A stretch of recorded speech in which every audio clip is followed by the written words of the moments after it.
peu près ça. Hein. C'est bon, Et puis ça, c'est OK. mantra. Dans 3, 2, 1. Les gars, attendez, il y a du montage ou c'est straight? Sans montage? Ben, on va avoir un peu de montage. De coupure, Il y a c'est-à-dire. rien qui est coupé. On va pas couper. C'est version longue. C'est un podcast.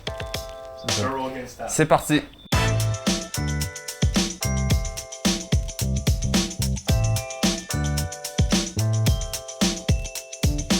Yes, salut à tous, c'est DJ White Sox.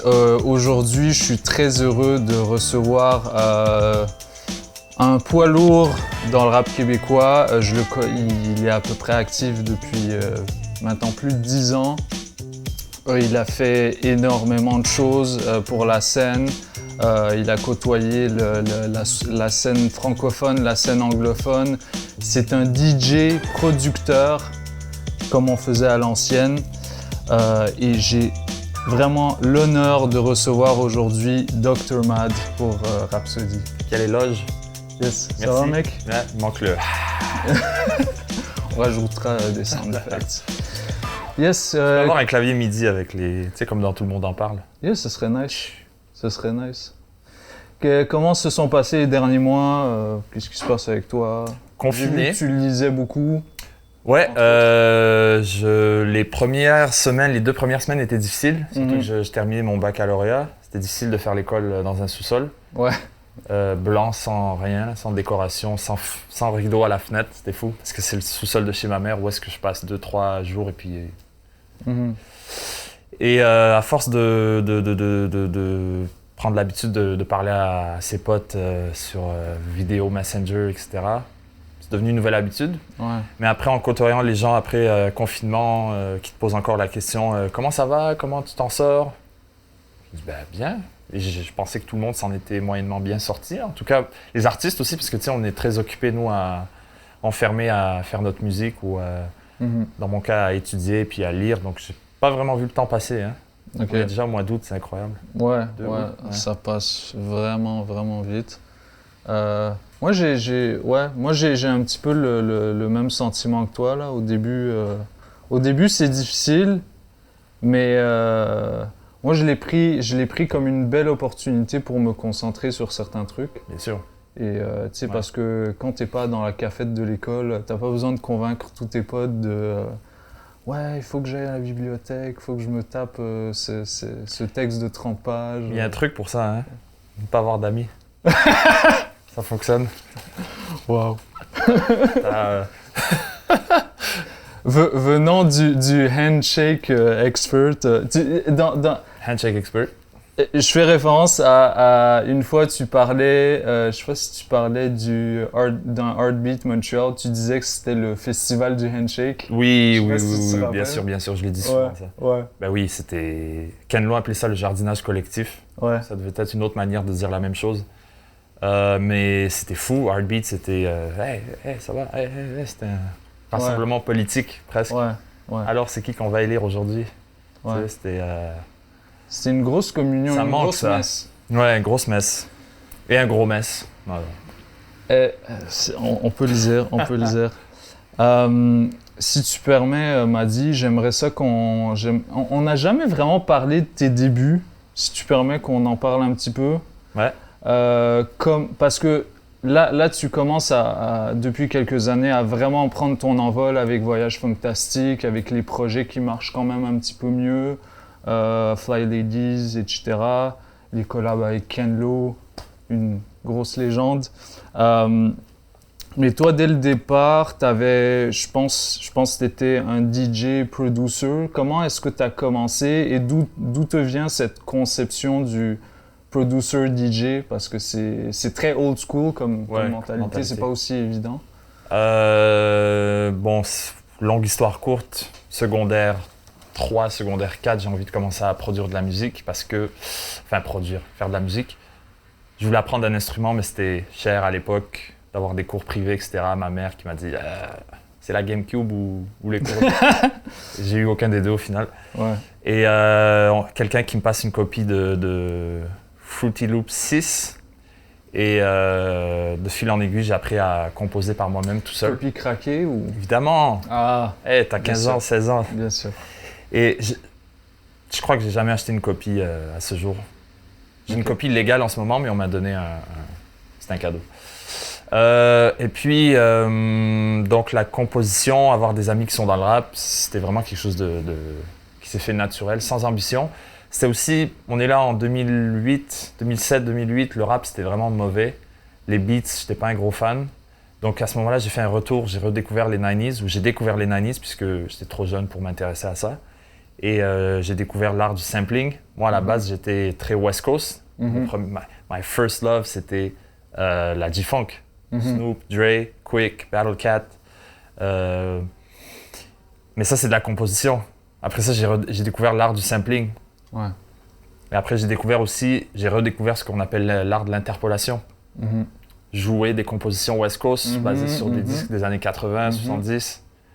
Donc, c'est toute une découverte du hip-hop qui m'a naturellement aussi mené vers le DJing. Mais le DJing, c'est venu plus tard. La première piqûre, c'était peut-être Jazzy Jeff et J-Rock. Pour moi, c'est... Comme beaucoup de gens. Ouais, Jazzy Jeff et J-Rock, pour moi, c'est... Et puis, il y a Scratch Bastid. J-Rock, mec, les gens le mentionnent pas assez, ce mec. Je pense c'est mon DJ préféré de tout le temps. Définitivement. Même la manière qu'il bouge sur les platines, tu vois, qu'il sent au millimètre près ce qui se passe, tu vois. Ouais. Jazzy Jeff, il est très stylé, tu vois. Mais J-Rock aussi, il a son style, il danse avec la musique, il danse avec les hi-hats, là, c'est comme un robot presque. Comment il fait ses cotes. Et c'est venu... Alors ça, c'est des gens que je connais pas, qui m'ont inspiré. Mais une de mes premières sorties, il y avait un DJ incroyable de la scène montréalaise qui s'appelle Godfather D. Légende. Une légende montréalaise. J'arrive au... Ça s'appelait le Consulat, je sais pas si tu as connu ça. Non, mais... Il me semble que c'était sur la rue Bleury, à côté de l'ancien Bleury. Et c'est après le festival de jazz, mais ça coûte 10$. On est jeune, on est fauché. Est-ce qu'on y va, est-ce qu'on n'y va pas? On hésite. 10$, merde, c'est cher. Et là, j'entends un Slum Village qui joue dans les... Parce qu'il y avait les speakers en bas à l'entrée. Et à l'époque, c'était pas genre... à l'époque, en 2000... Là, on est en 2009. Le son, dès là, revenait sur la... C'est pas comme aujourd'hui, tu sais. DJ qui joue du JD, t'es comme... Ah, bravo. Mais à l'époque, c'était quelque chose de... Après ça, il enchaîne avec Find a Way de Tribe Called Quest. J'ai mis 10$ direct. J'ai dit, c'est ici que ça se passe ce soir. Puis je l'ai vu. J'ai vu un vrai DJ la première fois de ma vie. C'était en soirée que je voyais un vrai DJ faire des trucs. Puis j'ai dit, waouh, c'est un art que je voudrais explorer. C'est venu de fil en aiguille. J'étais longtemps, j'ai joué sur Virtual DJ. Je pense que j'étais connu à Montréal comme le mec qui scratch avec la souris de l'ordinateur. T'étais fier de ça? J'étais pas fier, je le faisais, c'est tout. Puis c'est les gens qui me... Beaucoup de gens ont commencé comme ça. Je voulais reproduire le son que j'entendais dans les sets de Jazzy Jeff et tous ces gars-là avec ce que j'avais, tu vois. Et tu sais, aujourd'hui, j'ai l'équipement et j'arrive toujours pas à reproduire ce son-là. Au final, je fais ce que je fais moi, mais je suis pas un scratcher à la base non plus, ça m'intéresse pas vraiment. Mais toi, t'as des bons scratchs par contre. Ah ouais? Ouais, j'ai vu, t'as pratiqué. Merci mec. Tu t'y es mis, plus sérieusement en tout cas que moi. Non? Ouais, je sais pas, je veux pas me comparer à toi parce que... Mais, c'est une compétition. Mais moi, ça a été conscient. Il y a une démarche consciente de faire des scratchs parce que mec, je sais blend des tracks, mais qu'est-ce qui fait ma différence? C'est le style avec lequel tu fais tes transitions. Sélection. Puis souvent, quand tu changes de BPM, t'as un son hyper presque house, puis là, tu veux ralentir le tempo. Comment tu fais, tu vois. C'est une chose de mettre des effets, mais comme c'est tellement plus stylé si tu fais des scratchs. Mais il faut pas abuser avec ça. Non. Il y a des mecs qui abusent un peu, là. Alors, Mark Magnanimous et Seth D disaient Dr. Mad on the ones and O's. Au lieu de dire le ones and twos, c'est les 1 et les 0, l'algorithme. Donc, langage de geek, d'ordinateur. C'était un peu la marque... Ok, et qu'est-ce que ça voulait dire? Parce que je DJ avec un ordinateur. Ah ok. Ouais. Et tu connaissais déjà ces mecs à ce moment-là? Quand j'ai commencé, je te dis, donc en 2011, quand on faisait des petits sets pour Heartbeat, qu'on avait des petits... Moi, j'ai commencé à DJ après les trucs Heartbeat, donc autour de 2011-2012. C'est l'année 2012, c'est là où ça a vraiment... En revenant de LA en avril, j'ai remarqué que j'étais comme, oh, J'ai un gig à chaque semaine. Voyage à LA pour quelles circonstances? C'était en avril 2012. C'était des amis y allaient. C'était pendant la grève étudiante, je me souviens. Oh shit. C'était un contexte particulier. Est-ce que je vais avoir un examen? Est-ce que j'aurai pas d'examen? Est-ce que je ferais mieux de prendre mon billet d'avion? Finalement, je l'ai pris, j'ai jamais eu d'examen. Puis c'était juste pour découvrir la scène, en fait. On était une bonne clique, là. Il y avait Gaillance, il y avait Colin Mussoni, il y avait Charles Cozy. C'était fou. Shout out. C'était une semaine, 10 jours à peu près, je sais plus. Et on a découvert la soirée Low End Theory. Il y a été, qui n'existe plus aujourd'hui. Soirée légendaire, qui a arrêté assez récemment. Et Prince, une fois qu'il est passé par cette soirée-là, et il y avait DiBiase qui chillait, il y avait Flying Lotus à côté d'un mur avec un verre qui parlait à des gens. Eloquent. C'était non, Eloquent Toronto, mais Eloquent, on l'a attrapé une fois à Chicago, on a fait la route, 17 heures de route pour aller le voir, lui et Knowledge. Non, Décembre 2012, la même année. Je te dis, 2012, j'ai goûté, j'ai pris des baffes. Putain de merde. Ok, tout ça est arrivé. 2011-2012. Ouais. Waouh. Puis il y avait une ébullition, je sais pas si t'étais un peu dans la scène ou si tu voyais. J'observais. Ouais. Ça se passait vraiment à cette époque-là, c'était. Tu voyais un mouvement de renaissance. Ça fait plaisir. Tu sais, je te disais en 2008, c'était des beats de merde, 2008-2009. Donc, bac au secondaire. Fin du secondaire. Shout-out quand même à ceux qui ont fait des gros albums. Il y en a. Même au Québec, hein. Ouais, bien sûr. On est sorti, mais c'est vrai que je te parle du mainstream. Le mainstream, c'était de mémoire, après Graduation de Kanye, il n'y a rien que je puisse dire au niveau mainstream qui était très, très bon. Mm-hmm. Même Graduation était comparé dans les ventes, je sais pas si tu te rappelles, la bataille avec 50 Cent. Mais quand tu réécoutes cet album de 50, lequel Curtis, son troisième. Okay. Qui était un gros succès commercial quand même. Mais quand tu le réécoutes, ça a mal vieilli, c'est pas Ouais. Il y avait Straight to the Bank. Uh-huh. C'est pas de la musique, ça. Mais toi, t'étais un gros fan de G-Unit. Gros fan de Dr. Dre aussi, c'est lui. Il me semble que c'est Dre qui a fait Straight to the Bank. Ouais. Non. Mais Dr. Dre, il a pas une carrière irréprochable. Non, du tout. Non. Moi, je le mets au niveau de Neptunes. Moi, je suis un gros fan de Neptunes, et là, les gens ils me disent, parce qu'à cause des versus, on s'est amusé à comparer les producteurs et les rappeurs. Et j'ai défendu bec et ongle Dre contre Neptunes, sachant que je suis un grand fan des deux. Mm-hmm. Mais au final, ça se compare pas. T'as un producteur qui a quand même marqué une époque, et t'as un duo de producteurs qui avait sa marque, son son, et qui l'a fait pendant, je dirais 12-13 ans, là, sans... Qui s'est quand même bien renouvelé, qui s'est adapté aux tendances, qui ont même eu un alias avec NERD. Ah ouais. Ça, j'ai jamais réussi à accrocher NERD. Ah, c'est vraiment bon, man. C'est trop rock, mec. Je le souhaite. Ouais, mais je sais pas. T'es un puriste? Oh non. Non, mais moi j'ai commencé, j'ai vraiment plongé dans la musique d'abord en écoutant du post-punk, du indie rock, du rock classique. Donc c'est quoi, ça te fait moquer cette époque? Ou ce son, cette scène? Mais tu sais, quand tu redécouvres certains de tes goûts à l'ancienne, tu cringes un peu, genre. Ouais. Je sais pas. Mais NERD, je sais pas. Peut-être pour moi, pour découvrir un artiste, je suis pas un mec de single. Moi, j'ai besoin que tu me dises, ok, c'est quoi son meilleur album? La vision. Parce que, exactement. Moi, je veux comprendre le produit complet, le packaging, je veux voir la pochette, je veux tout. Donc t'es un puriste, c'est ce que je disais. Toi, t'écoutes plus d'albums, toi? C'est quoi? T'écoutes plus d'albums, toi? Je te dirais que moins qu'avant. Beaucoup moins, ouais. Ouais, j'écoute des playlists aujourd'hui. Mais moi, c'est une maladie, Mes mec. playlists, par contre. Moi, c'est une maladie. J'ai vraiment... les albums? Moi, j'ai eu cette maladie, ça se soigne. Je sais, mais c'est dur, mec. Mon iPod, à l'époque, je pouvais uploader des chansons, là, je sais plus qu'est-ce qui se passe, mais sur iTunes, il n'y avait pas... Les chansons, c'était pas genre les titres avec des barres obliques, des trucs. Moi, c'était tout propre. Les pochettes, fallait qu'elles soient là. C'était tout classé en style. Donc, je te comprends. Est-ce que tu étais le genre de mec qui faisait YouTube to MP3 et qui après Jamais. modifiait? Jamais. Déjà, à la base, non, parce que tu convertis des fichiers en 128 kbps, donc Ok. non. Toi, Mais t'as vas-y. toujours acheté? J'ai pas toujours acheté, j'ai beaucoup téléchargé sur les LimeWire. plateformes LimeWire et tout. Ouais. Mais moi, je me souviens à l'époque, mes amis, eux, comment ils cherchaient la musique, c'est qu'ils cherchaient le single. Parce que c'était celui que tu voyais à la télé, c'est celui que tu entendais dans pas les soirées, mais dans les fêtes. Et moi, je disais toujours, moi, je veux l'album. Au secondaire, j'achetais beaucoup de CD, donc forcément, j'avais les albums. Mhm. Ok. Mais l'art d'écouter un album aujourd'hui, il y a un super article qui est sorti sur le New York Times, tu as dû voir Ouais. ça passer. Ouais. Et ça, c'est un art perdu.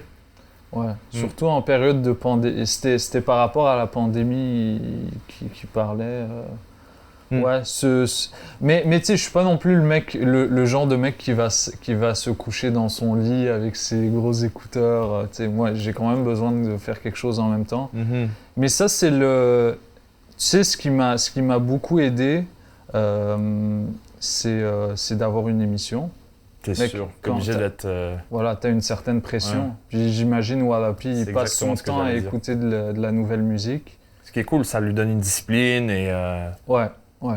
Mais parfois, genre, t'as des moments, genre, t'es sur le point de craquer, là. Forcé, ouais, oui, c'est normal. Là, Voyage Fantastique, l'émission, c'est une fois par mois.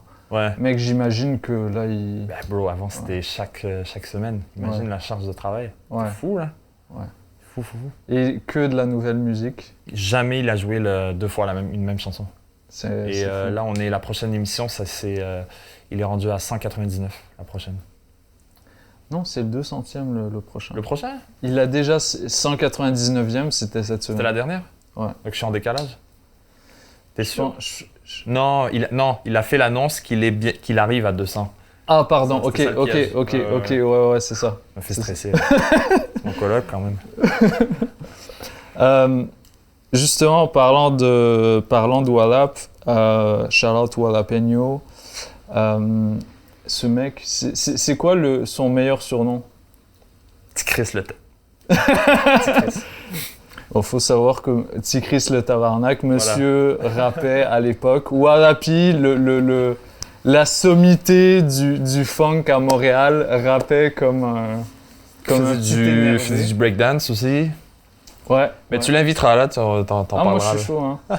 Moi je suis chaud. Il aime tchatcher, il aime papoter, donc Ah ouais, à chaque fois qu'on parle, on talk shit, hein. il suffit juste de le faire sortir de la maison, c'est le plus difficile. Ah, Une fois que tu passes cette étape, tout peut arriver. Ouais. Et parle-moi excuse-moi, on en a parlé plusieurs fois, mais j'aimerais quand même que tu reparles de l'anecdote de votre rencontre. Tu me disais qu'il était vraiment bourré, il avait une mauvaise haleine et il était venu te parler dans l'oreille. J'ai dit ça moi? Ouais, tu Possible. as dit un truc du genre. Ok. La laine d'alcool. Ouais. C'était 2012. Ok. L'année où tout se passait. C'était en mai 2012, j'avais fait la première partie de Slum Village. Et moi, shout out à comment il s'appelle? Chris de Larama. Chris Guilty. Chris Guilty, qui m'avait. Allez acheter des disques à la Rama, Définitivement. supporter vos C'est la commerciaux. rue Bernard, je confonds toujours Bernard, c'est Aviateur. En tout cas, c'est dans le Myland. Et donc, moi, je venais d'une école de pensée où est-ce que s'il y en a un qui a une opportunité, il doit amener tous ses gars avec lui. Et donc, j'ai dit, est-ce qu'on peut faire ça avec Alaise, le nouveau groupe de l'année? Le Une espèce de collectif. Ouais. Il y avait tous les gars là-dedans, puis on s'est mis à... On était 15, 20 sur scène, parce que tu avais les artistes, mais tu avais aussi les amis, puis tu avais à un moment donné les amis des amis. Donc on était au Belmont, on était 30 à peu près. Ah, ça c'est bien. Et après notre première partie, c'est là que j'ai rencontré Walla, mais en fait, je me souvenais pas de lui. Je sais qu'on a parlé, mais... parce qu'il m'a dit « Ouais, j'adore tes beats depuis 2011, j'ai joué ça à Toronto, j'ai joué ce track-là, nanana. » Donc ça a été le premier contact. En 2011, qu'est-ce que t'avais sorti déjà? Les People Tape. People Tape 1. 1 et 2. Seulement. En 2010, 1, 2011, 2. Ok. Ouais. Ok. Et 2020, le 3. Putain, t'as attendu 9 ans. 10 ans, parce que le premier c'était janvier 2010. Ouais. Et plus tard, je le rencontre quelques mois plus tard, en fait, en 2013, par un coup de téléphone, en fait. Et comment ça s'est passé, c'est qu'en revenant de LA, quand j'étais parti à LA, il y avait aussi Vincent Cloutier, qui à l'époque avait une émission à l'université Sherbrooke. Une des raisons de notre voyage aussi, c'est qu'on a fait ensemble, le groupe, une émission de Soulection numéro 77, que tu peux écouter encore sur leur Mixcloud. Le mec, il est béni, je sais Mais pas. après, il n'y a pas de crédit à avoir, on était un groupe et chacun... Ouais, mais c'est... Non, mais tu comprends ce que je veux dire. Tu comprends pas ce qui t'arrive, mais faut être reconnaissant. Ouais, c'est sûr. Ouais. C'était fou, là. Long Beach, c'était encore sur le campus de l'université où il étudiait, tu sais. Il me disait, ouais, je vais avoir une petite fille bientôt, Où il venait d'avoir sa petite fille, elle devait avoir 3-4 mois. Je me souviens plus. Et donc, eux, ils avaient fait le contact, une émission universitaire qui aime les beats de Montréal, ou en tout cas de Sherbrooke, du Québec, qui vient à la rencontre d'une émission qui fait la même chose, mais à LA. Jockey, il était super réceptif, tu vois. C'est à ce moment-là que moi, j'ai pas fait le set, c'était Cozy puis Vincent, je pense, qui ont joué un set, et Colin aussi. Attends, Soulection, ça part d'une radio universitaire? Ouais, c'est une radio. Ben, même avant ça, c'était parti dans le garage d'une grand-mère de soit à lui ou son partenaire. Ouais. C'est incroyable ce que le mec Ouais, mais a c'est fait. parti de rien, puis c'est devenu ce que c'est. Ok. Ouais. Je pense que les gens, ils savent pas, il faudrait qu'ils fassent un peu l'historique. Mais mec, Soulection, c'est fucking important pour énormément de beatmakers aujourd'hui. Parce que le gars, sans le vouloir, il a créé un style. C'est dans sa manière de... Il a provoqué la création d'un style dans sa manière de sélectionner des trucs, Tu sais, c'est tout l'art du DJ set. C'est tu crées une histoire. Moi, je connais des mecs, ils ne jurent que par Soulection. Des mecs et des filles aussi. Ouais. C'est un style de vie pour certains. Parce qu'ils ont aussi exploité le côté photo, le côté visuel, le côté marchandise, le côté... Ouais, c'était une grande inspiration. Ouais. Mais tout ça pour dire, avec Vincent, il me disait à l'époque, quand on était à LA, « Yo, t'aimes la funk, tout ça ?» Parce qu'on était allé à une soirée où est-ce que c'est Percy P qui nous avait invités. Il dit « Yo, il y a une soirée demain, Stone's Throw. » Percy P, un mec incroyable. Ok, on va rembobiner. Un rappeur incroyable. Écoute, surtout. Pour nos éditeurs, c'est difficile parce qu'on s'est emporté, je sens. Ça fait même pas 15 minutes.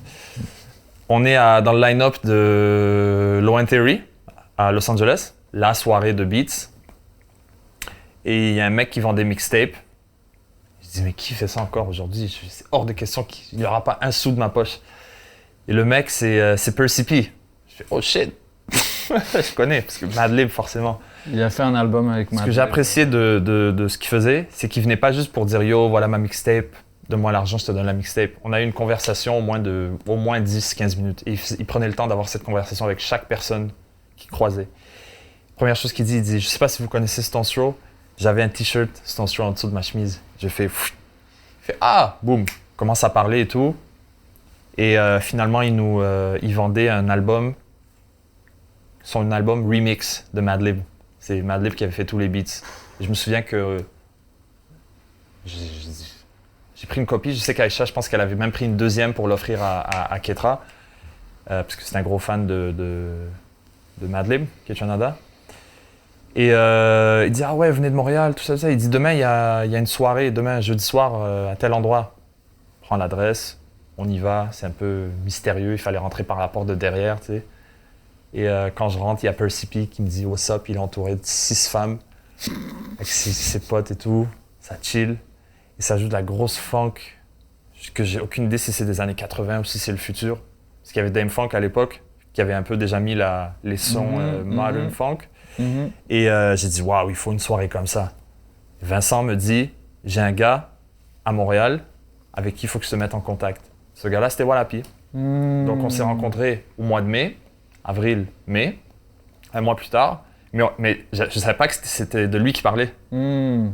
Et quand le temps est venu pour faire les choses sérieusement, il nous a mis en contact, on a échangé de numéro de téléphone. Walla m'avait dit, ouais, je t'avais rencontré au truc. J'ai dit, ah ouais, mec bourré, ouais. Pas bourré, mais tu connais Walla, tu sais, quand il s'est passionné, donc s'il va te dire un truc, il va pas le dire d'élève puis partir, tu sais, il va le dire avec passion.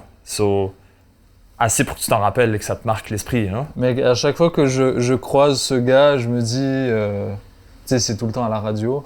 Après son émission, Choc. je lui parle, je me dis, ouais, je vais lui parler 5 minutes. Non. 40. Puis là, il me dit, il se met à me parler de Yo, l'autre fois, Excel Middleton m'a parlé, puis comme, il a dit ça. Puis c'est comme- Genre, il me parle de tous les mecs avec qui il parle, il talk shit sur cet artiste. Yo, c'est trop drôle. On se tape des barres, mec.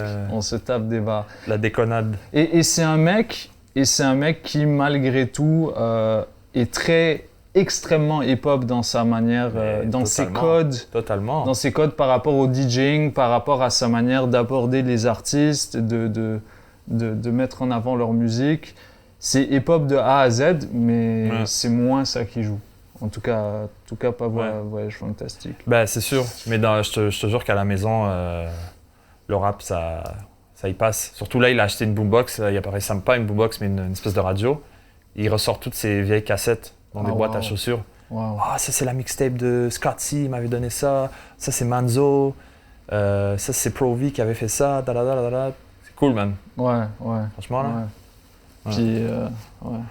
Gros gars, voilà. Donc, on a parlé des débuts, du milieu, de la funk. Je sais pas si j'ai répondu à ta question. Ouais.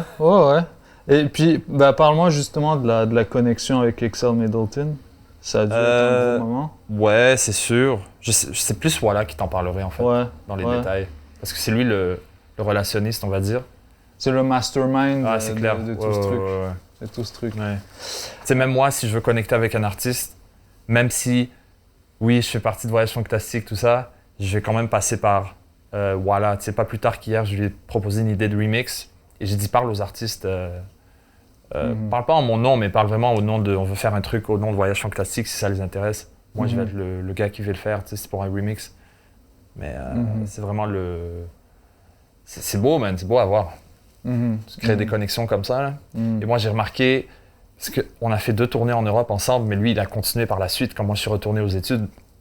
Et j'ai vu vraiment le réseau faire. Ouais.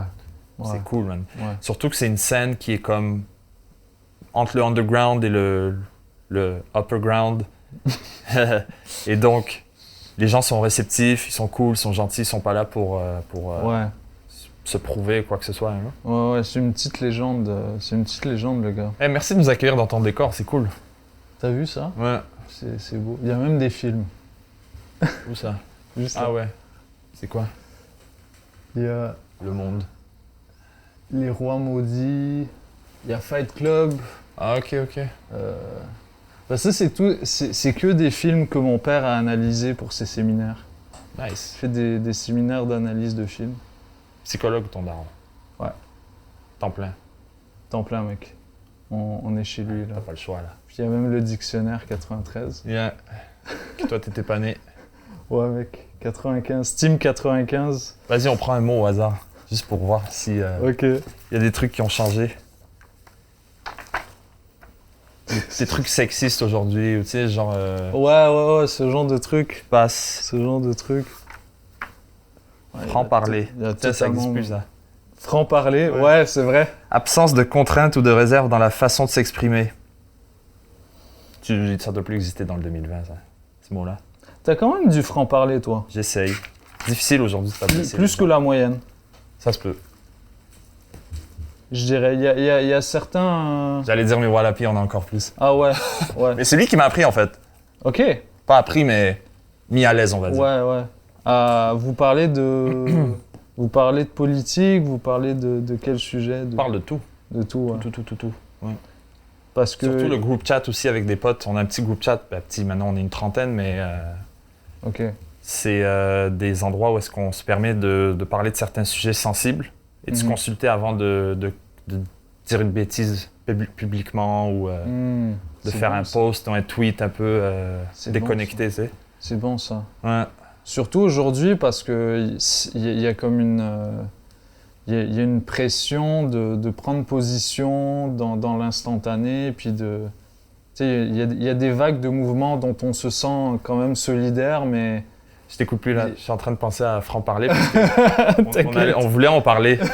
Et là, les gens à la télé, ils vont penser que c'est un sell-up, mais c'était pas un sell-up. Ouais, C'est sorti... Ouais, c'est ça, parce que je t'ai demandé d'importer des livres. Ouais. Je t'ai pas apporté les meilleurs par contre. Les meilleurs, ils sont chez ma mère. Bah, vas-y, prends-en un. Ben, le premier ici d'ailleurs. Ouais. Akhenaton, la face B, avec la collaboration d'Éric Mandel. Tu connais? Bah tu l'as lu, tu m'as dit? Bah ouais. Bah ouais. Qu'est-ce qui représente AKH pour toi? Ouh, qu'est-ce qu'il représente? Pour moi, c'est tout. Hein. C'est ça. Parce que ça commence par le rap. Ouais. Et c'est ça aussi, le hip-hop pour moi ça a été la manière de redécouvrir des cultures. Pas que la musique, redécouvrir les gens derrière. Ben, pas redécouvrir, simplement découvrir. Et AKH c'est aussi... C'est un politicien. Toi et moi on a fait Sciences Po. Ouais. Moi je sais que j'ai fait Sciences Po pour une chose, c'est pour ne pas être politicien. À la manière des politiques. Mec, c'est exactement ce que je dis à tous mes potes parce que... Mais eux, ils veulent mettre la cravate et... Ouais, non, mais c'est ma famille immigrante. Ils me disent « Ah, sciences politiques, tu vas être notre prochain Premier ministre. » Ouais, la blague. Dis, ben, moi, à chaque fois, je dis que Dieu m'en préserve. Ouais, oui. Parce que, voilà. Il y avait... J'avais un prof qui, quand il disait ça à sa famille, il dit « Mais t'es beaucoup trop honnête pour faire ça. » Waouh. La grand-mère qui dit ça, tu sais. Wow. Mais et AKH, ça représente aussi, en tout cas, ça illustre que tu peux faire de la politique sans être politicien, parce que la politique est affaire de tous, au final. Exactement. Et comme par hasard, ces textes que je préfère dans le rap, c'est pas quand ils parlent de sentiments ou de... C'est vraiment ces textes qui sont politiques et engagés que j'adore.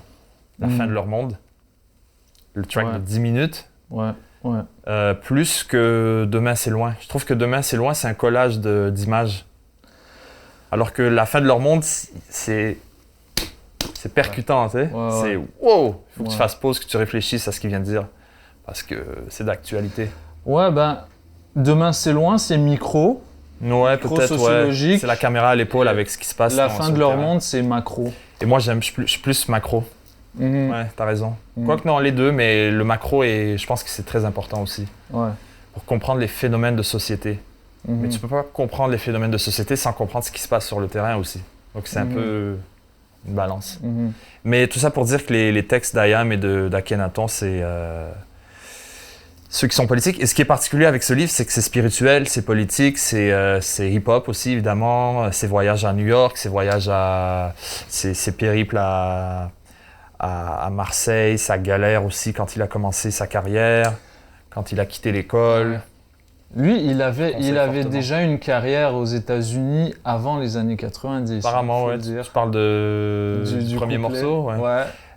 C'était un stagiaire à ce moment-là. Il a expliqué l'histoire. Un stagiaire au sens. C'était un stagiaire dans un studio. Ok. Et puis je pensais qu'il faisait stylé.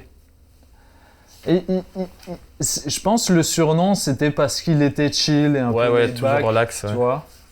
Et je crois qu'il a eu cette opportunité parce que les mecs lui disaient « Ah mais t'es tout le temps là, viens au micro là, sois pas gêné. » Ben, c'est que les gars ils galéraient avec un verse. Il leur a dit, je pense que c'est Bismarcky. Non, c'est... Les gens en commentaire ils diront... Chub Rock. C'est Chub Rock qui lui a dit, ou l'autre gars lui a dit « Yo, chill, viens leur montrer ce que tu sais faire. » Puis il était en pyjama, tu sais. Verse en français, boom, one take. Et là, on l'a pris au sérieux. Mais tu vois, là, j'ai mis des petites cornes ici pour retrouver les pages. Il y a ce passage où est-ce qu'il raconte comment il s'ennuyait à l'école. Pas parce que ça l'ennuyait d'apprendre, mais ce qui l'ennuyait, c'était les méthodes d'apprentissage. Et là, ce petit passage à la page 82 de l'édition de poche, il dit qu'à un moment donné, il y a 2 métiers en société qu'on ne peut pas se permettre de mal accomplir. C'est celui de flic, policier et de professeur. Et quand tu y penses, ça peut bousiller une société, même si ces 2 métiers-là sont faits à la va-vite. Putain. Ouais. Ah, Akhenaton, bro, on pourrait... Je te le souhaite qu'un jour tu puisses l'inviter, man. Ouais, mec. Ouais. Et il est très accessible comme gars, hein. Ah, possible. Franchement, il est... Il y a Nomadic Massif qui a connecté avec lui, avec eux, en fait. Ouais. Mais en tant que personne, tu sais, il a les pieds sur terre, là. Je pense que... Ouais. Et ce qu'il y a... il a les pieds sur terre malgré le succès gigantesque d'IAM. Les gars, ils tournent depuis que l'école du micro d'argent, c'est 97. Mais avant ça, il tournait. Oui, mais je veux dire, À l'international. c'est à l'international, les mecs, ils font des concerts en Chine, dans plusieurs villes en Chine, et les mecs et les meufs chantent l'Empire du côté obscur, ils chantent l'école du micro d'argent, mais ils comprennent pas les paroles. Bah, C'est comme comme- moi, j'écoutais le rap anglais que je comprenais pas. Voilà. C'est fou. Et- C'est un phénomène. Et le mec, il a les pieds sur terre, profondément ancré malgré tout. Il est juste reconnaissant de ce qui lui arrive. Et J'ai serré la main une fois après le concert à Montréal, au Franco. Super chill, man. Un tonton. toi, t'étais derrière moi Derrière ta roue. au concert. Le dernier concert, on s'est croisés Ah bah, je t'ai dépassé. de loin. Il y avait J'aurais du dû monde. t'attraper, je serais Il y resté. avait du monde à ce concert-là, hein. Ouais, mec. C'était fou. Ouais, mec. Il y a un passage ici où est-ce qu'il dit, quand le premier album est sorti, je sais plus s'il parle de la cassette ou de l'album Planète Mars, il dit le style ici de IAM était défini, c'était de ne pas faire dans la victimisation ou dans la violence, mais de faire dans l'éducation. Et ça, c'est une variable que je trouve qui manque man, à la musique aujourd'hui. L'éducation. C'est pour ça que j'aime beaucoup Odyssey. Parce que Odyssey, dans une entrevue, il expliquait comment son but, c'était de faire une musique accessible et à plusieurs niveaux, un peu comme les Simpsons, il expliquait. Les Simpsons, il y a 3 niveaux de compréhension qui permettent de rejoindre les jeunes, les enfants, les ados et les adultes. Et qu'à chaque fois que donc tu peux regarder un même épisode 3 fois dans ta vie, tu vas le redécouvrir sous 3 perspectives différentes. Et c'est ce qui fait que c'est rassembleur, les Simpsons, et que lui, il veut faire une musique comme ça. Donc, il va pas faire une musique simplement dédiée à spit du knowledge, t'éduquer et t'emmerder. Il va essayer de faire que ce soit ça, mais aussi que ça soit appréciable à l'écoute, mais que ça soit aussi peut-être un peu groovy ou dansant, dépendamment. Et je pense que il y a un manque à gagner à ce que l'industrie ou d'autres rappeurs ou artistes tout simplement aient cette optique, cette vision de l'art en fait. Surtout pour un truc aussi culturel qui met l'identité à l'avant-plan. Moi, je m'en fous que tu roules en grosse caisse et je m'en fous que tu me parles de matériel. Là. Inspire-nous là, tu sais. Ouais, on pourrait râler pendant des heures. Ouais. Ben, il y a certaines personnes qui le font encore, mais est-ce que c'est intéressant ce que tu dis parce que moi ça a vraiment été un gros questionnement existentiel pour moi, tu sais, mon rapport à ce que les mecs disent dans leur musique. Est-ce que le fait que j'achète son album, je suis pas en train de faire comme un acte politique, tu vois, je suis pas en train de l'encourager. Ouais, évidemment. Et je le disais justement hors podcast, mon rappeur préféré de tous les temps, c'est Jay-Z. Ah, Jay-Z, ouais. Je considère que c'est le meilleur de tous les temps. On peut en débattre là, Ouais, c'est pas ça la question, mais le mec, il est immensément riche. C'est un putain de milliardaire, mais c'est indécent, tu vois. Un marxiste qui me dit que son rappeur préféré c'est Jay-Z. Mec, c'est l'esprit de contradiction. Hein. Mais les êtres humains sont faits de contradictions. Mais évidemment, tu sais, t'as assez vécu pour le savoir. Mais c'est parce que le mec, il a... je pense qu'on oublie de pointer dans le personnage, c'est que quand il a fait son premier album, il avait plus de 30 ans, il 27. me semble. Il avait 27, ok. Il avait déjà beaucoup d'expérience. De vécu. Le mec était passé du rap, retourné à la rue parce que ça n'avait pas marché. Et ensuite, il s'est dit, fuck that, personne veut de mon album, moi je vais me produire tout seul.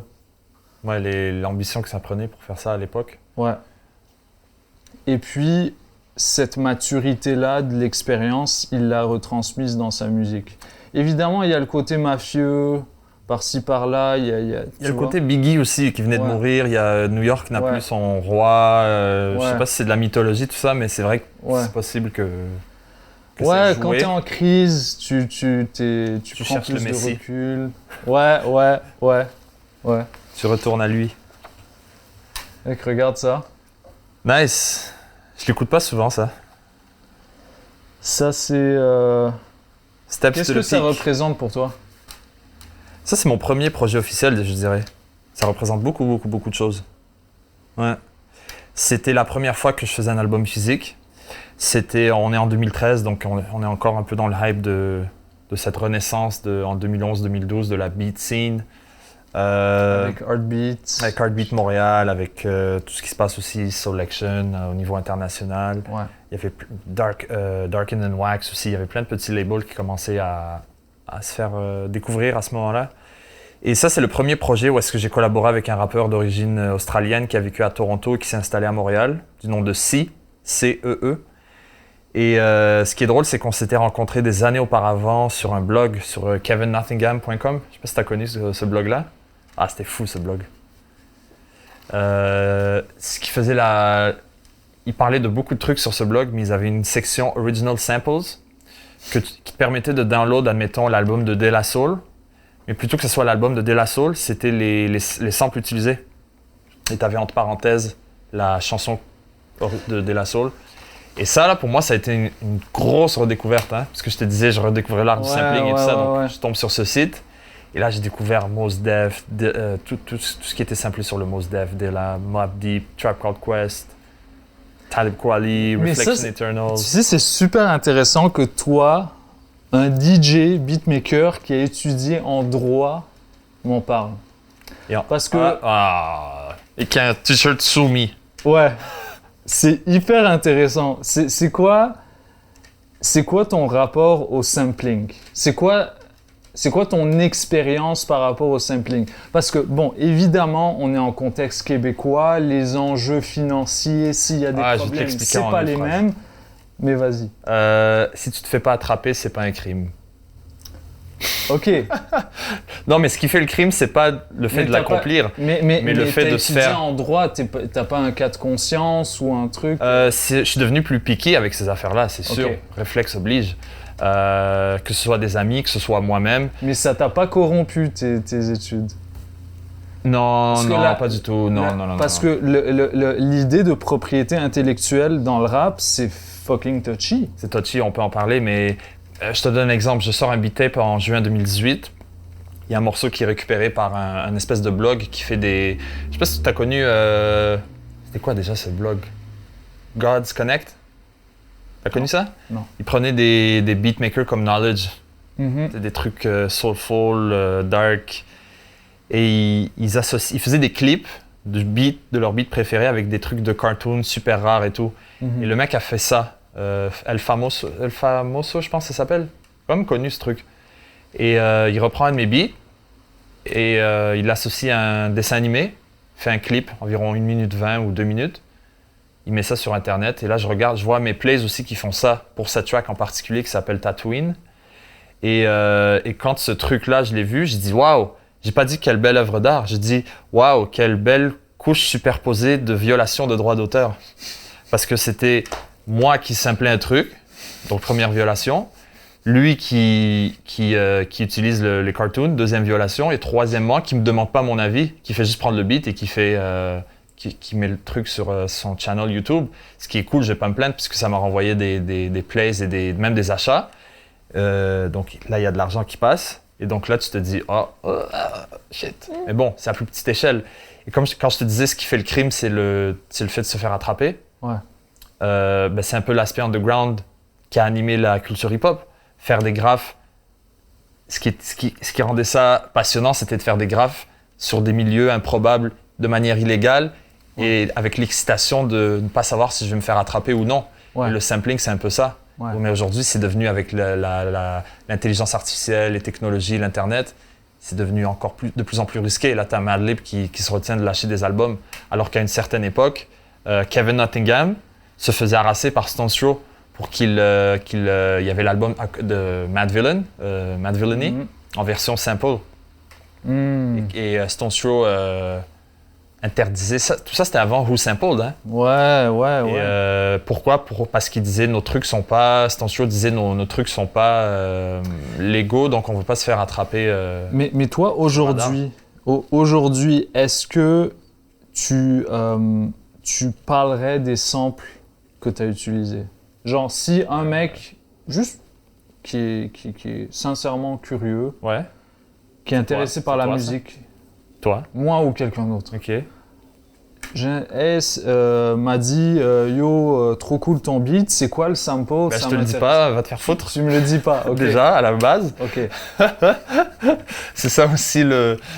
Non, parce que Le j'avais charme, une liste mais- de sons que. Non, Ouais. c'est pas vrai. Non, mais regarde, un, je m'en rappelle jamais. Deux, C'est ça le truc, ouais. mais c'est vrai. Je C'est- sais que New Routine, que Don't You Know aussi, c'est un... Tu vois, je sais même pas le nom, je vois la pochette de l'album.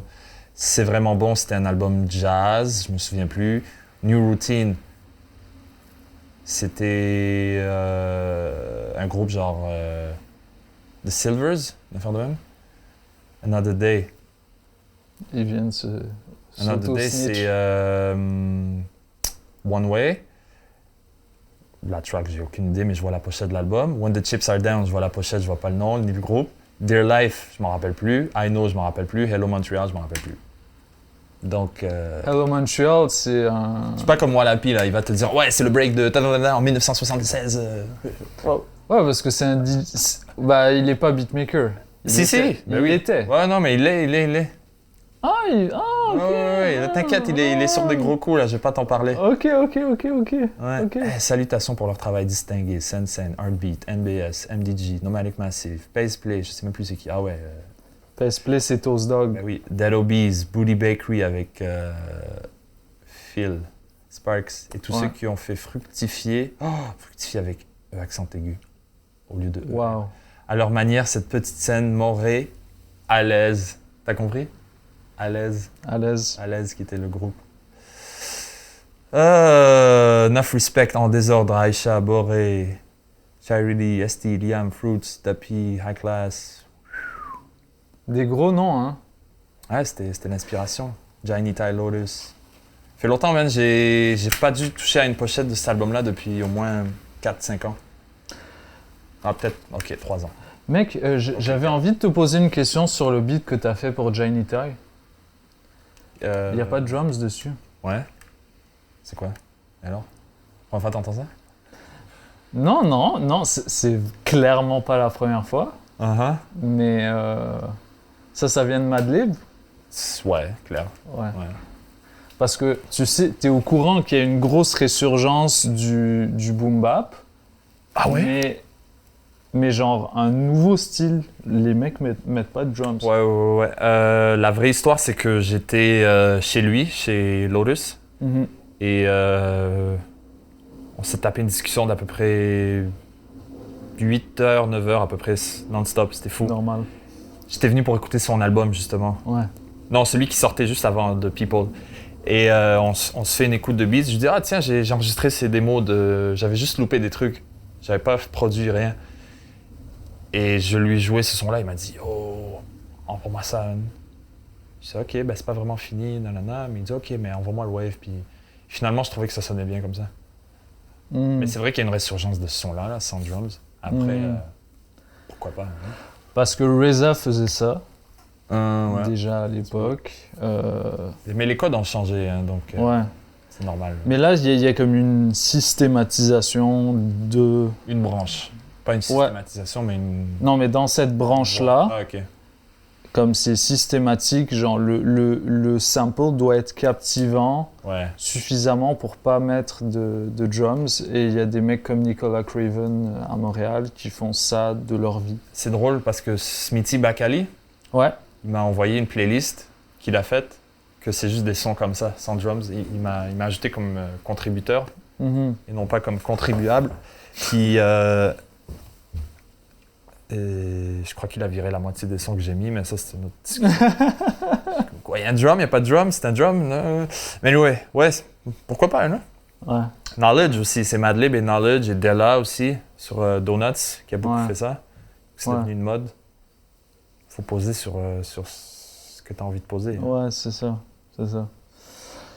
Ok, on va parler des choses sérieuses. Qu'est-ce que tu voulais savoir? Non, rien. Ok, ben, Je vais juste- pour moi c'était cool. C'était vraiment un premier projet officiel avec photoshoot, avoir son album sur iTunes. Ouais. Pour moi, tout ça, c'était nouveau. Avoir des credits, remercier les gens. Après, on a fait plusieurs tournées. Ben, pas tournées, mais plusieurs concerts aussi. Ok. Je pense que j'ai fait mon premier truc à Toronto. Je vais me rapper là-dessus.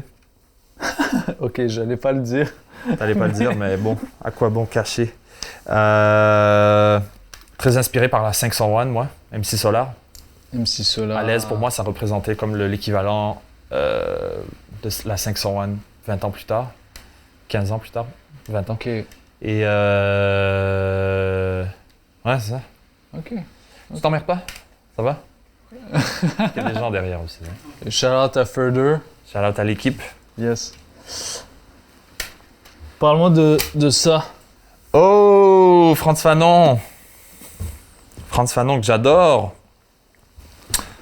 C'est sûr que quand c'est lié à l'Algérie, je vais adorer, forcément. Frantz Fanon Parle-nous de ce mec. qui est un psychanalyste d'origine de la Martinique. Psychiatre. Psychiatre, pardon. De la Martinique et qui a, en 56, il s'est installé en Algérie.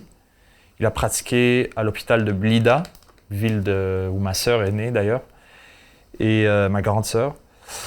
Et qui a contribué aussi à l'indépendance de l'Algérie, qui a contribué à l'indépendance de l'Afrique, qui a contribué à l'indépendance des esprits ou de l'esprit africain tout court.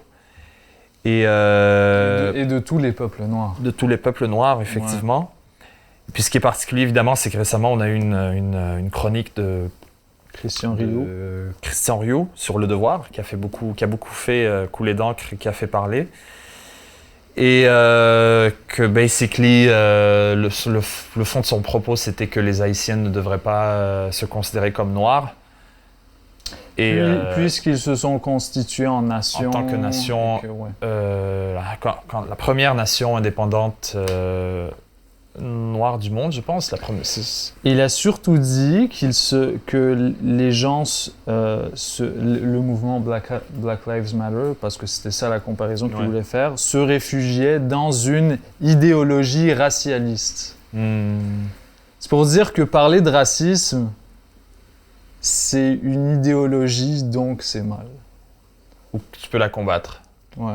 Et c'est exactement ça. Parce que quand tu lis son texte, tu vois à qui il s'adresse. Il ne s'adresse forcément pas aux Noirs, ni aux Haïtiens. Ouais. Certains faut pas tout mélanger non plus. Certains se sont reconnus et ont accepté ce qu'il a dit. Hein. Moi, je lisais tous les commentaires sur des amis qui ont partagé l'article. Ils disaient « Ok, mais il a un peu raison. Donc, c'est intéressant. » Ouais. C'était intéressant, mais c'était... il a cité... T'allais dire qu'il a cité Frantz Fanon. Parce que c'est ça, le fond de sa pensée, ou en tout cas ce qui lui a permis, en tout cas peut-être ce qui lui a donné le courage de dire quelque chose comme ça, c'est évidemment dans Peau noire et masque blanc, c'est un peu le propos de Frantz Fanon, c'est-à-dire qu'il faut se désaliéner de cette position en tant que est-ce que je suis blanc ou est-ce que je suis noir, est-ce que c'est le bien ou est-ce que c'est le mal. Mais ce qui est particulier, c'est que d'abord, Peau noire, masque blanc, c'est la première œuvre de Frantz Fanon. C'était, je pense, sa thèse ou son doctorat, je ne sais pas, mais qui a été refusé. Il me semble. Ouais. Et donc, il a republié ça sous forme de livre, j'imagine de manière indépendante, à l'âge de 26 ans, je pense. Et que c'était une grille d'analyse des mots de son époque, de son temps, et une certaine piste de solution qu'il voulait apporter. Mais ce qui est marrant, c'est que c'est pas non plus imposé comme une vérité absolue. Moi, quand on a Christian Rioux qui se réfugie derrière ça, moi je veux bien, mais ce qui est drôle, c'est que tu vas... Non mais, ok, avant de prendre le livre, chose que la plupart des gens n'ont pas fait, c'est-à-dire ils se sont attaqués à ce qu'il disait, et avec raison, hein, je pense c'est des questions complexes. Comme je dis, c'est pas aux Noirs, je pense, qu'il s'adresse. C'est aux gens qui pensent comme lui. Parce que quand tu lis les commentaires, tu vois que c'est le bien et le mal. Ouais. D'accord? Et moi, j'ai dit, tiens, on va lire le livre. Je l'avais déjà lu, mais... Et là, la deuxième phrase, c'est « Je n'arrive point armé de vérités décisives. » C'est tout. Après, bon, tu peux relire. Non seulement tu lis l'œuvre, mais tu lis qu'est-ce qu'il a écrit. Ça, c'est Frantz Fanon, œuvre au pluriel. l'enseigne de la révolution algérienne, les damnés de la terre et pour la révolution africaine. Quand Et tu lis les damnés de la terre, Et tu sais, et même dans la préface, il me semble que c'est dans la préface de Peau noire, masque blanc, il dit attention, moi je parle. Il parlait il est martiniquais d'origine. Il disait je parle de mon expérience en observant des gens martiniquais. en tant que psychiatre. En tant que psychiatre, et ça n'a pas valeur à être généralisé. Et c'est à prendre avec des pincettes, quoi. Et ça, la question de la nuance et tout ça, c'est problématique aujourd'hui. Ouais. Le mec qui veut se réfugier derrière Christian Rioux derrière Frantz Fanon pour contextualiser son propos et tout, je veux bien, mais je peux te répondre en retournant à l'œuvre de Frantz Fanon. Après, c'est pas pour dire que les autres ont eu tort aussi de revenir avec simplement en décrivant leur réalité, leur expérience, qui est aussi le nerf de la guerre en fait. C'est ce que vivent les gens, c'est pas ce que les gens ils ont envie de théoriser sur papier pour se dire ah ben non, je ne suis pas noir. Parce que c'est des corps noirs qui vivent cette oppression-là. Et après, si tu veux parler d'idéologie et même de politique, ben il y a un truc qui s'appelle le panafricanisme et qui détruit la chronique de Christian Rioux.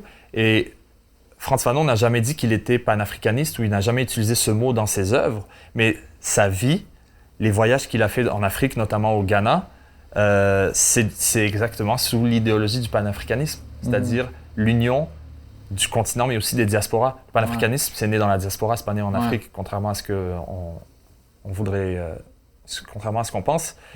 Et c'est le point de rencontre des deux qui a fait ce que c'est devenu, son évolution, sa réappropriation par le continent. Et c'est quoi? On doit mettre ça aux poubelles? Comment? C'est ça. On reproche aux Haïtiens de Montréal d'avoir de la solidarité avec les Noirs américains. Mais on est dans quel monde? Parce qu'il a dit... C'est quoi le truc ignoble qu'il a dit? Ils ne doivent pas se comparer à un rappeur de Détroit. Ouais, il a dit ce genre de truc, ouais. Comment, j'aurais dû... je l'avais lu en papier, là. Puis... Après, la réponse... Il y a une réponse qui a été donnée. Ouais. Je la trouvais bien. Je trouve qu'ils auraient dû être... ils auraient dû le secouer encore plus. Parce que la manière dont ils ont répondu, en tout cas, comment moi je l'ai compris, c'était... ils parlaient de leur expérience. Et Christian Rioux, tu sais, s'était réfugié derrière Fanon, derrière comment dire... de l'intellectualité, tu vois. Derrière des réflexions intellectuelles. Que tu peux facilement déconstruire, en fait. C'est ça. Mais les gens, je pense... Donc, ça aurait été intéressant d'aller sur le terrain plus intellectuel. Mais je crois que cette critique-là, pour rappeler que c'est des corps noirs qui vivent cette oppression-là, c'est extrêmement important. En tout cas, j'espère que les lecteurs du Devoir l'ont trouvé légitime, cette critique-là, parce que moi, oui. Non, malheureusement, non. Non, il y a un camp que oui, et c'est ceux qui sont d'accord avec lui, et un camp que non. Mais j'ai pas vu un camp qui dit « Ok, discutons de ces affaires-là. Sans mettre d'émotion aussi là-dedans. Mais... Et le truc, c'est que Brian Miles, c'est le rédacteur en chef du Devoir. Lui, il se défend en disant que c'est un espace pour avoir ce genre de discussion, avoir ce genre de débat. C'est tricky parce qu'on oublie justement que les médias sont une forme de pouvoir. Ouais, et que, parlons de médias, ça devrait pas juste se limiter au Devoir. Pourquoi c'est pas dans des plateaux télé? Pourquoi c'est pas... Ça, c'est un autre truc aussi. Moi, il y a un agenda derrière chaque média. Le Journal de Montréal, il a le sien. Parce que c'est des analyses en surface que tu peux faire le temps de manger 2 hot dogs et de boire ton Pepsi. Et t'as pas fait le tour de la question, t'as juste lu l'actualité, le crémage au-dessus, puis that's it, t'as pas été au fond des choses. Après, t'as le Devoir qui, moi, je trouve, qui est le moins pire, avec la Gazette, je pense. J'ai arrêté de lire la Gazette il y a longtemps. Après ça, pendant le confinement, moi j'ai beaucoup opposé RDI, LCN, puisque c'est 2 chaînes qui sont collées l'une à l'autre. J'ai pas la télé chez moi, mais j'ai passé 3-4 mois chez ma mère et j'ai pu voir que sous certaines questions, le RDI, pour un sujet donné, tu pouvais déjà prédire ce qu'ils allaient dire et LCN ce qu'ils allaient dire. Parce que c'est l'agenda, il faut le respecter et on ne bouge pas d'un iota de ce qui est prévu. Et à ce moment-là, tu te dis, mais la pensée critique, tout ça, c'est où? Ouais. C'est un fait divers et la manière de l'interpréter. Et donc, à ce moment-là, je regarde l'objet d'un seul angle et non pas dans l'ensemble, tu vois. Et dès que ça s'est fait, hop, deuxième nouvelle, troisième nouvelle. Quoique pendant le coronavirus, c'était juste coronavirus matin, midi, soir. Mais ouais. Et comment est-ce que tu crois que les artistes, à travers leur médium, peuvent se prononcer là-dessus? Parce que tu m'as parlé de Odyssey. Ouais. Il y a certains... Et je te parle pas de faire du rap engagé Non. à la Rockin' Squat. Ce qui est ennuyant, honnêtement. Moi j'aime... Ben, je sais pas c'est qui Rockin' Squat, là, mais... Le rappeur de Assassin, Ok. du groupe Assassin. Moi, j'ai souvent la référence... comment il s'appelle, l'autre, l'américain? Énervé tout le temps. Là. Public Enemy? Non. Plus tard. Immortal Technique? Immortal Technique, c'est insupportable, bro. Même s'il est super intelligent, tu l'écoutes en entrevue, t'es comme shit. Mais je vais pas écouter ta musique, mec. Ouais, moi, il y a un moment pour tout. Ouais. Il y a un moment pour écouter... Moi, j'écoute du IAM, je sais pas, chacun son truc. Ouais. Mais, ouais, c'est quoi ta question? Et donc, comment est-ce qu'on communique ces idées-là critiques? Ben, on donne les moyens, je pense, de s'éduquer. On rappelle que c'est l'éducation la base. Retourner, redécouvrir son identité. Moi, Algérien, je me considère africain et je pense qu'il n'y a pas... Je connais pas mieux la politique africaine qu'une autre politique autour du monde, mais ça m'a intéressé de réanalyser l'histoire, réapprendre les concepts, réapproprier les concepts. Parce que là, c'est des concepts occidentalo-centrés et européens. L'Occident, c'est les droits de l'homme, la démocratie, tout ça. Je veux bien, mais il n'y a pas que ça, il y a d'autres choses aussi. Les systèmes, les sociétés, les civilisations africaines fonctionnaient sous un certain mode qui n'est pas mieux ou meilleur ou moins bien. C'est juste une autre façon de penser. Il est contextuel. Se réapproprier. Voilà. Moi, j'aime beaucoup Ayam parce qu'il t'appelle à redécouvrir les civilisations pharaoniques, égyptiennes, asiatiques. Et se rééduquer pour moins se faire manipuler et prendre une distance critique par rapport aux informations qui nous sont bombardées de manière quotidienne sur tous les médiums possibles et imaginables. Et donc, c'est pas de dire, c'est pas que l'artiste va venir dire quoi penser à l'autre, ce qui est un piège, parce qu'il y en a qui s'apprêtent à ce jeu-là, mais simplement de dire, voilà les réflexes que tu devrais avoir compte tenu des contradictions qui font en sorte qu'en final, on a une illusion d'être libre. Parce qu'on nous dit qu'il faut penser de telle et telle manière. Et c'est exactement ça. Quand RDI ou LCN a son agenda, c'est pour dire vous devez visionner la société de telle manière. C'est par là. Et je pense que l'artiste, qui est un libre penseur, ou en tout cas qui devrait l'être, dans son champ créatif, mais aussi dans ce qu'il dit, là, devrait nous réencourager l'éducation, l'apprentissage. Parce qu'on nous dit l'éducation... excuse-moi, mais évidemment, c'est pas juste l'école. Quand les gens ils disent ouais, l'éducation, c'est la solution à tous les problèmes. Moi, c'est le rap qui m'a fait faire Sciences Po. Hein. Ouais, pareil. Le rap et Jean Ziegler. Et Ayam. Ben, c'est du rap. Moi c'est ça. Hein. C'est rien d'autre. Avant qu'on se laisse, j'aimerais que tu nous parles de ce dernier projet que tu as publié en date. Musical? Ouais. People Tape, Volume 3. Ouais. Tu veux savoir les samples? Non. Pourquoi avoir attendu 10 ans avant de faire le troisième? Et j'ai l'impression que tu t'es vraiment... En tout cas, c'est ton premier projet aussi long depuis des années. Ouais. Genre, je sens que tu t'es vraiment laissé aller. Est-ce que les loop sessions ont quelque chose à voir avec ça? On n'a pas parlé des loop sessions. On n'a pas parlé des loop sessions. On peut revenir. Ni de Loop Yensa. D'abord, le 10 ans, c'était un prétexte. Ouais. J'avais pas le but de sortir un troisième. Okay. En fait, le troisième, j'avais le but de le sortir à l'époque. Donc ça aurait dû sortir fin 2011, 2012. Passé cette date-là, il s'est passé plein de trucs, comme tu sais. Ouais. Passé cette époque, et donc j'avais aucune intention de refaire un volume 3. Et en même temps, le cercle il s'est élargi. Et donc c'était inconcevable de faire un volume 3 parce qu'il y aurait eu trop de monde à shout-out. Donc il aurait fallu faire un volume 4, volume 5. Tu vois? Il y a plein de gens que je voulais mettre sur le 3 que j'ai pas mis parce que ça marchait juste pas avec les beats. Et à un moment donné, il fallait se limiter. Je crois qu'il y a 22 sons, il faut tracer une ligne. Ouais. Les beats, la plupart étaient faits déjà il y a quelques années. Il y en a que c'est plus de 5 ans.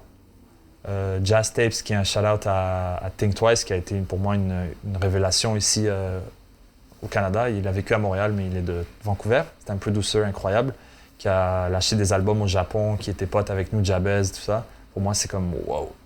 Ce beat-là, je l'avais fait en juillet 2012, le lendemain que Jazz Bass a sorti 3.14 sur la route. Tu sais, la mixtape, là? Du 3.14, ouais. Quand j'ai entendu le beat de 64 mesures de spleen, Ouais, que je peux te rapper devant la caméra. classique. Tu veux que je le fasse? Non, ça va. Ok, c'est bon. 5 minutes. Puis c'est ça. Un couplet, c'était assez. Un couplet? Ouais, mais ça, c'est mon couplet. C'est bien, Non, je moi. rigole, mec. Mais, ouais, Beat Tapes, c'était plus, je le sors, c'est gratuit, amusez-vous. Ok, J'ai un truc sur Spotify. Puis, ok. sinon, je me suis plus dédié à organiser des rencontres, les loop sessions, à organiser des soirées. Vraiment, il y a tellement de bons beatmakers aujourd'hui que, perso, je suis comme... J'essaie pas de faire ma place là-dedans. Je fais plein de musique, ça veut pas dire que j'ai arrêté d'en faire. Et ce que j'adore le plus, c'est le moment où est-ce qu'on crée la musique. C'est à l'instant présent, là, parce que tu te dis « Oh shit, ça a du potentiel, je vais le donner à tel artiste, on va faire ça, on va faire des millions de dollars. » Puis après, tu fermes l'ordi, puis tu passes à autre chose. T'as oublié tout ce que t'as dit. Et j'ai 3-4 albums de prêt en ce moment, dans différents lanes. Il suffit juste de boucler un peu le truc. Mais personnellement, je préfère me dédier maintenant à des trucs qui réunissent la communauté. Quand on a commencé Loop Session, on s'attendait à rien. Aujourd'hui, pas plus tard que... Je vais te faire une révélation. Le prochain, c'est à Milan, en Italie. Ça, c'est... Ouais, parce que vous êtes à travers le monde, on est là. en Argentine, au Brésil, évidemment, là où le concept a commencé. Shout out à Beat Brasilis, Casa Brasilis. Yes. Et ce que nous, on a fait, c'est qu'on a donné une dimension internationale à ça. Toronto, Vancouver, Paris, Bruxelles, Brisbane, en Australie. Je connaissais pas cette ville. Pourquoi pas, hein, non? Ouais. Honnêtement, j'aimerais beaucoup qu'on aille en Afrique aussi. Je sais qu'il y avait quelqu'un du Sénégal, de Dakar, qui m'avait écrit. Ça serait incroyable. Au Cameroun aussi, à Yaoundé, à Alger, pourquoi pas. M'a dit, ça fait déjà beaucoup de temps qu'on parle, mais comme dernière question, j'aimerais que tu me dises quelle est l'importance de Lupienza pour toi. Ça tombe bien, apparemment, je l'ai écrit ici. Lupienza de Nomadic Massive, qui est actuellement au Brésil. Mec, respect pour tout le travail que tu as accompli depuis. Let's go to Brazil. Et on a été au Brésil en janvier 2016. Ça, c'était en 2013. Avec qui tu as fait Loop Session. mais Loop Pilots. Loop Pilots. T'as fait un un ou album. deux? Je l'ai aidé dans son premier.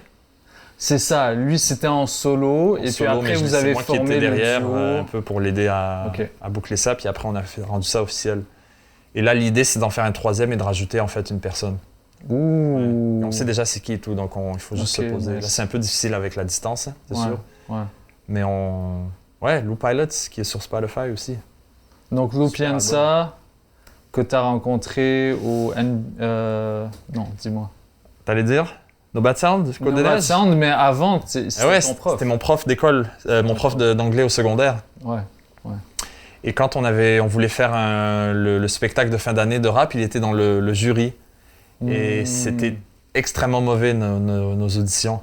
Et ce qu'il a fait, c'est qu'il a pris notre groupe d'amis, un autre groupe d'amis qui avait fait aussi des auditions plus rap, et un autre. Il a mis les trois ensemble, il a dit « je vais créer un spectacle avec eux, on va peaufiner ça, on va amener Nomadic Massive. Nomadic Massive va faire un set, Dans l'interlude, ça va être les jeunes. Et après ça, on va clore la soirée. Pas clore la soirée, clore ils a fait le dernier numéro, en fait. Et c'était fou, hein. C'est là que j'ai découvert No Malik Massive, les membres. Tout le groupe était là, ou presque, je pense. C'était fou. Ouais. Merci. Attends, mais j'ai pas répondu à ta question. Tu Non, mais c'est tout ça pour dire, tu l'as c'était le mentor. T'auras compris que c'était le mentor et que finalement, il a quitté l'école et moi j'ai gradué. Et puis on a gardé contact avec ce qu'il faisait à No Bad Sound, que je suis venu le remplacer, qu'à partir de là, j'ai découvert c'est quoi travailler pour la communauté, travailler avec les jeunes. On peut en parler, on se donnera un autre épisode. C'est ça. Parce que là, il n'y a plus de bande. Là, il n'y a plus de bande.